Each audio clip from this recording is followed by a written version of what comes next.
Tiers livre, tout un été d'écriture, la 38. Et savez quoi? Surprise. On part de Sandrard, Blaise, Freddy Sauzer à l'origine. Alors, c'est que on a aujourd'hui, c'est pas encore travaillé la publication globale de Sandrard, c'est tout et n'importe quoi, mais comment faire autrement avec ce bonhomme? Le grand pavé, ça a été cette édition de Noël qui est en 14 volumes, mais malgré tout incomplète. Mais quel outil de travail! Donc, il y a poésie, roman, etc., etc. Il y a Bourlinguet et tous ces grands livres. Et puis le matériau qui va avec, tout ça, c'est Gilles Leroy, je crois. C'est le même gars qui a fait les 2 tomes Pléiade, autobiographie 1, autobiographie 2, qui sont un éclatement, une joie là, par le dossier, les compléments, l'organisation. Mais dans ce volume 11 de cette édition, on a les textes qui n'avaient pas de place ailleurs. Pour moi, c'est peut-être la boîte à outils la plus formidable de Sandrard. C'est-à-dire qu'effectivement, on ne peut pas compiler ça dans le Pléiade. Il n'y a pas de titre, il n'y a pas d'ensemble. Mais c'est le matériau de texte qui a été réinjecté dans les œuvres quand tardivement elles sont devenues cette entreprise avec une force autobiographique, mais par exemple, vers 33-35, Sandrard fabrique un recueil. Le recueil s'appelle « Trop, c'est trop ». Et dans ce « Trop, c'est trop », il y a quoi? Il y a un truc dans une chambre d'hôtel à Paris, avec les bruits dans les cloisons. Enfin, c'est extrêmement brut, solide, fort, mais c'est même pas la logique de la nouvelle à la Henry James, c'est bloc. Et dans ce bloc, il y a un personnage, Pompon. Bien, ce personnage, Pompon, on va le retrouver ensuite dans Vol à voile, mais inséré dans la continuité, et on va le recroiser encore dans Bourlinguet, etc., etc. Donc, c'est matériaux où on peut visiter la jeunesse de la prose. Comment ces blocs attendent, surgissent, mais n'ont pas encore trouvé le principe de glissement qui va les faire devenir livres, mais livres non rhétoriques. Et c'est ça, aujourd'hui, moi, qui m'intéresse. Et dans ces ensembles, il y a des textes sur le cinéma, voilà, des textes aussi sur la publicité, figurez-vous. Mais regardez comment il s'y prend pour parler de la publicité.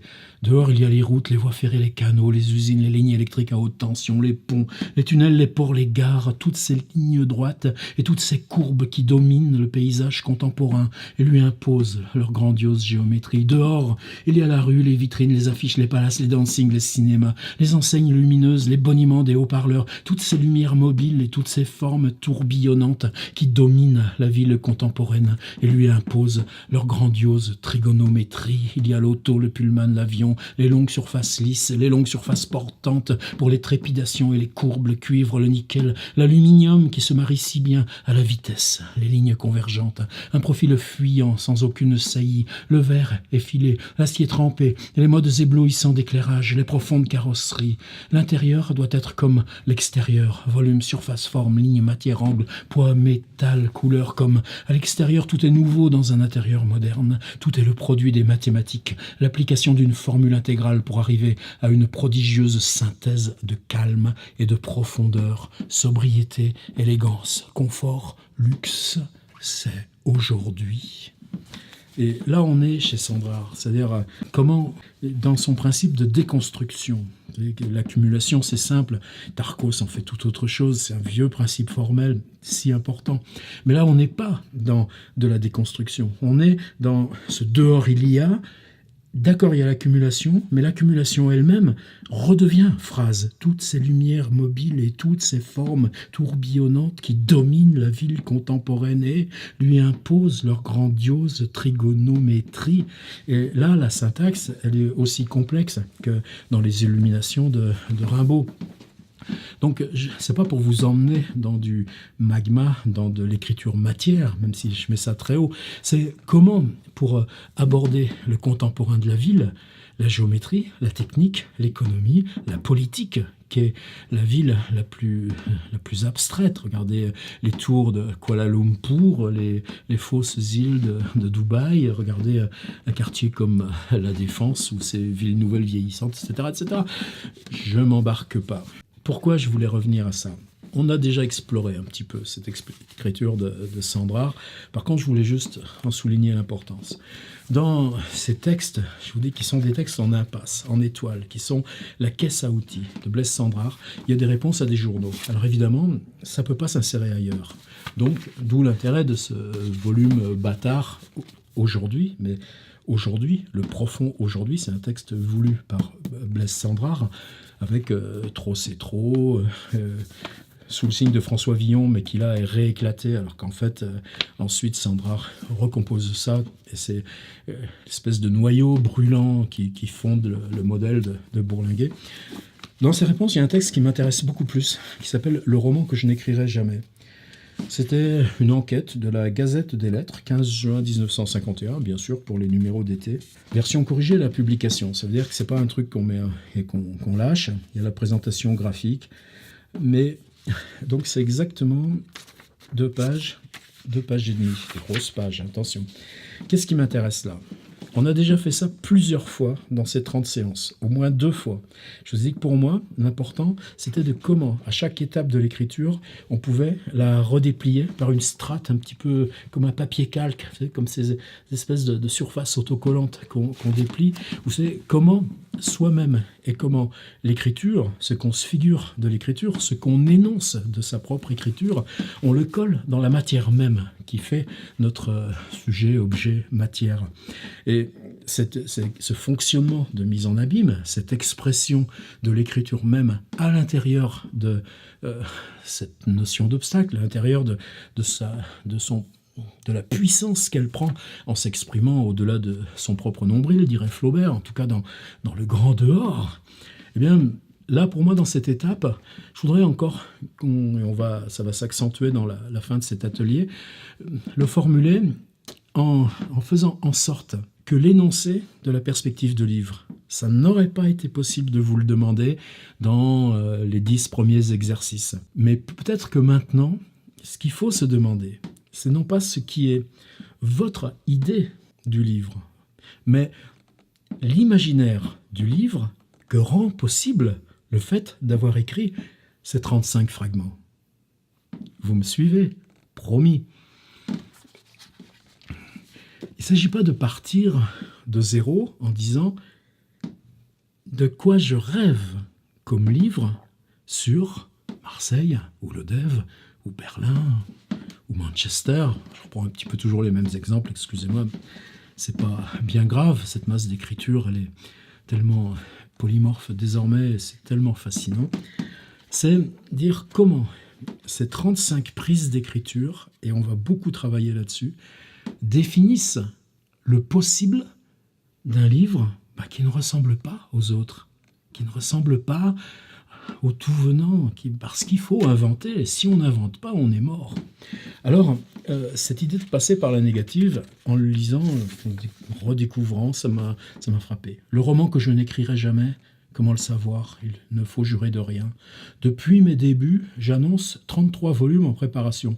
Déjà, j'en ai publié plus de 40 à ce jour, et néanmoins, sur la feuille de garde de mon prochain bouquin, figurera encore cette mention de 33 ouvrages en préparation, le nombre 33 étant le chiffre clé, etc.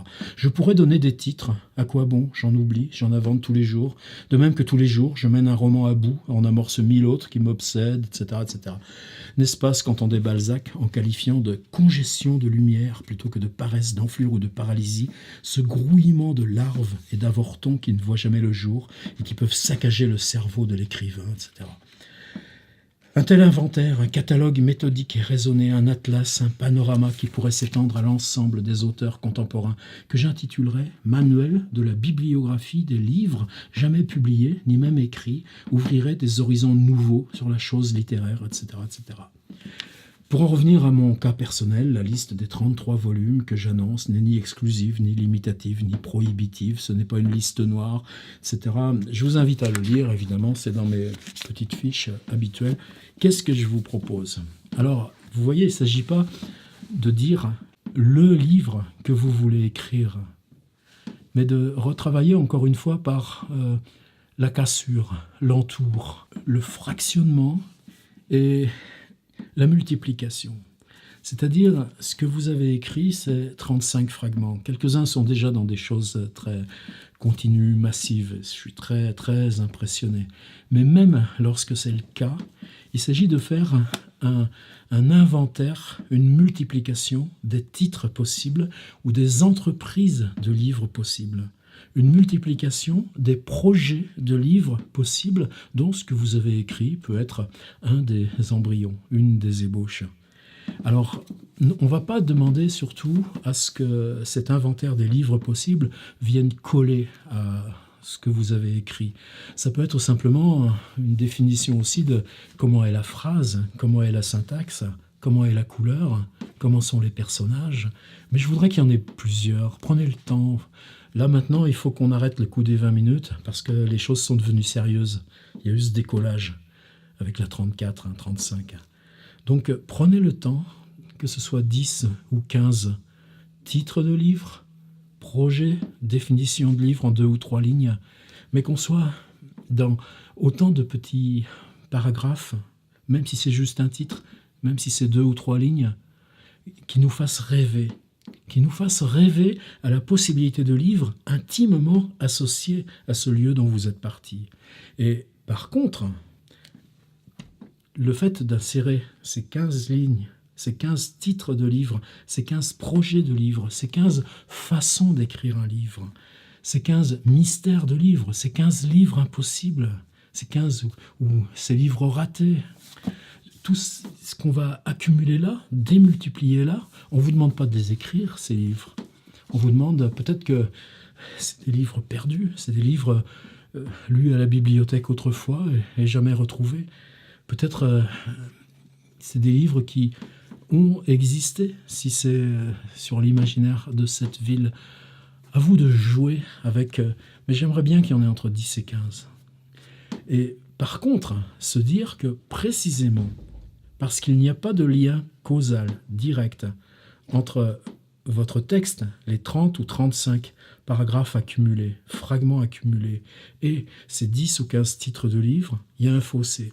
Et c'est parce qu'il y a un fossé qu'on va pouvoir relire la masse accumulée de votre parcours comme en elle-même ce projet de livre qui ne se formulera que dans la tête du lecteur. Je ne vous demande pas de formuler votre projet de livre à partir de vos fragments.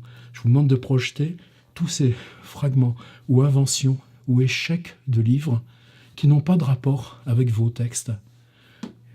Ces livres-là, ces imaginaires de livres, il y a un très beau passage dans Kenneth Goldsmith, l'écriture sans écriture, que j'ai traduit l'an dernier, où il parle des Américains, de Making of Americans, de Gertrude Stein, où il parle aussi de ce type qui voulait faire une histoire orale de New York. Il parle aussi de la vie de Boswell, la vie de Johnson par Boswell.